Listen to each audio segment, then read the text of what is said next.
But why don't we see that? Because the scale has remained the same. The same way we do yokagari and the way we do wache has remained on the same scale. Once somebody goes, boils some beans, gets a pan and collects the beans, puts it in a pan, sits down and gets some rice or gets some gari here and gets some oil. And since I was a kid, and I was a kid quite some time ago before some of you were born, the way yokagari was sold, the scale of it is still the same. I haven't seen anybody yet been able to take this on a higher scale, mass produce it, franchise it, and take it all over the country and export it all over the world. After all, we eat the Chinese food in Ghana. Can't the Chinese eat Ghanaian food? They can if the scale can go up. Now, why is it that we keep things at the level we are?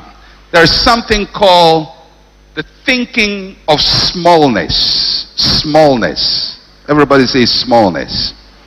Most times I like to call it village mentality.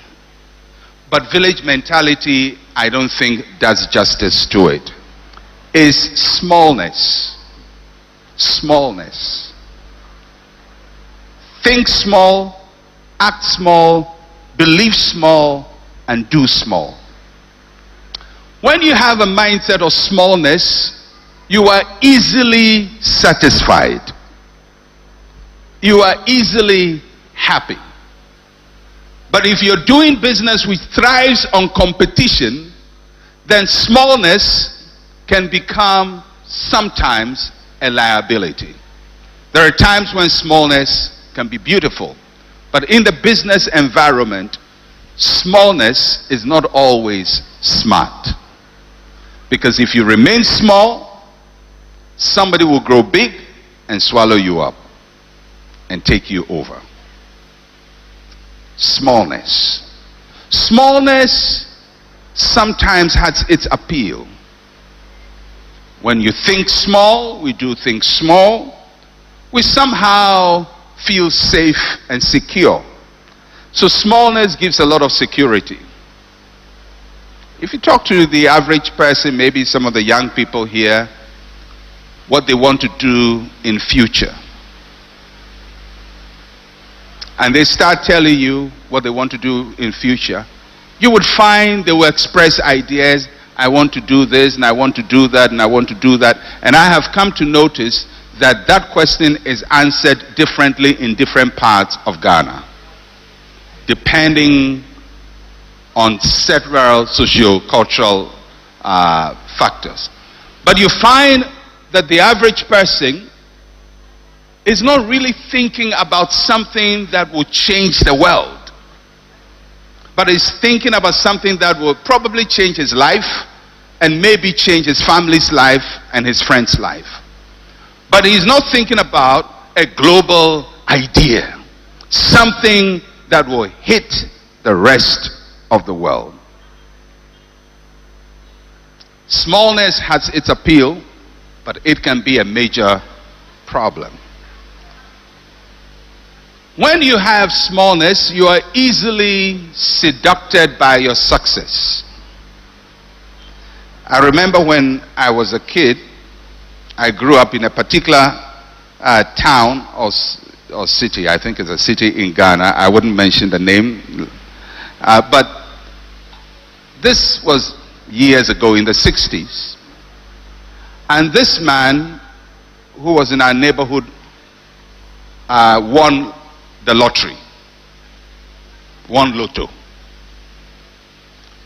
And I'm not sure what the amount was. We didn't ask him, but everybody knew he had won Lotto. And the man he didn't buy a vehicle, but he went to hire a vehicle and bought several crates of beer in the vehicle. It was open top. And he opened the crates of beer. He had one bottle of beer in the right hand and the other in the left hand, and he was pouring it all over the streets as the vehicle was going. And when the beer finishes, he just picks another bottle and pours it. And his language was, I used to be a poor man. I didn't used to have anything. But look at me now, I'm rich. And I can pour beer on the street. Now the reason he did that was because his mind was small. Why? Because the amount, and I'm not sure it was a big amount, blew his mind so much he had no usage for the money except to use it that way. That is an extreme case. But it also shows what happens when you have a small mind. When you have small mind, big things blow your mind. Big things blow your mind. So let me ask you a question. The young people here from St. John's and other people, what would you do if somebody gave you today $1 million? Somebody will say, hey, million. Are you sure million? Yeah. What would you do? If you honestly consider it, most of us would not know what to do. Because most of the things you have dreamt about in life, by the time you spend 10,000 of that 1 million, all your dreams have been fulfilled. It's called smallness. You know, when I was young, I had great dreams. And part of my dream was that when I start working, I would eat what we call gari soakings, you know, gari soakings, with 1 tin of milk. It was a dream, which I fulfilled.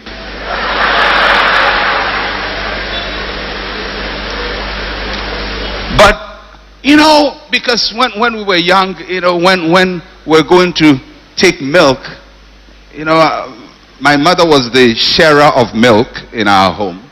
And she would, you know, the milk tin, you know, they punch a hole on one end, punch a hole on the other end, and you bring your teaspoon. And she pours, it's full.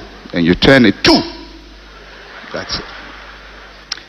It colors and makes whatever you are drinking a bit whitish, but you can't taste milk. So my life dream was to grow up and drink 1 tin of milk on gari, which I fulfilled, by the way. Strangely, I don't drink milk now, because I realized that dream, although I thought it was a big dream, it was a small dream. But there are people who still can't improve on their childhood dream, so their dream of drinking milk remains the same.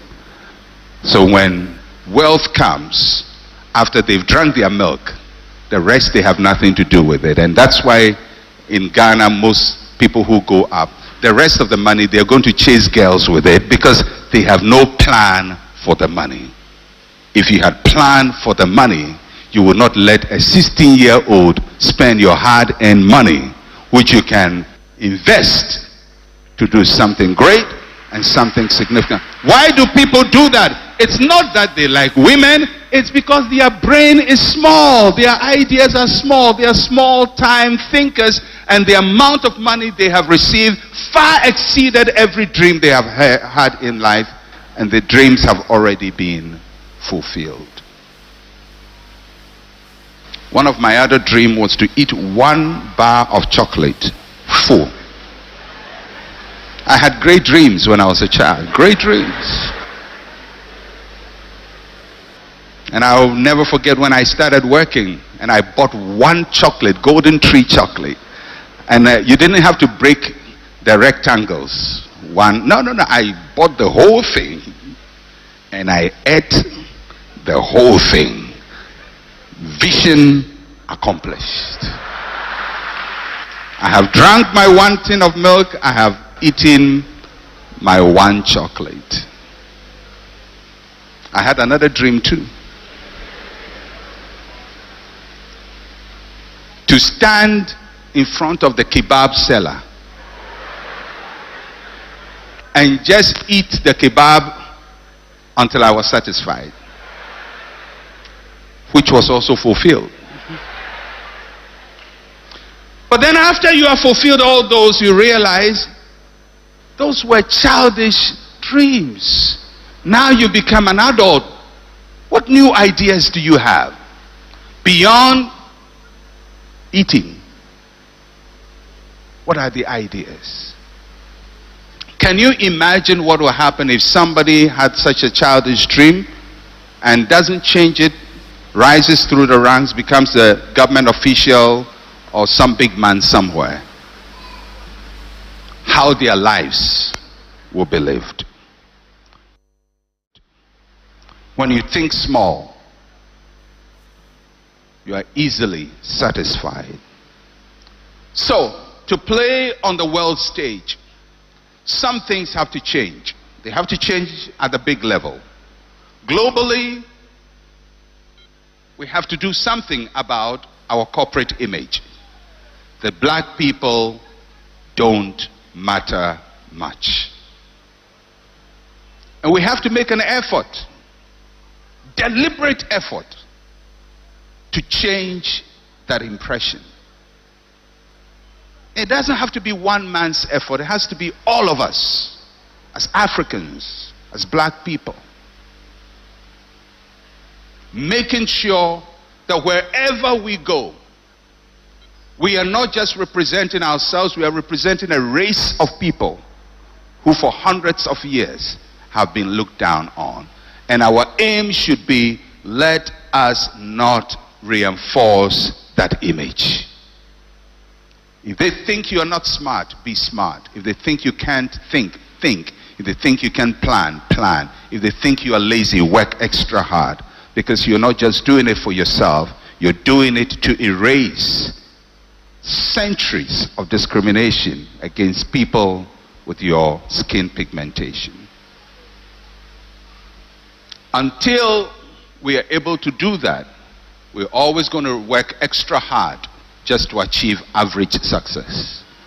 Because the world will always deal with us from afar.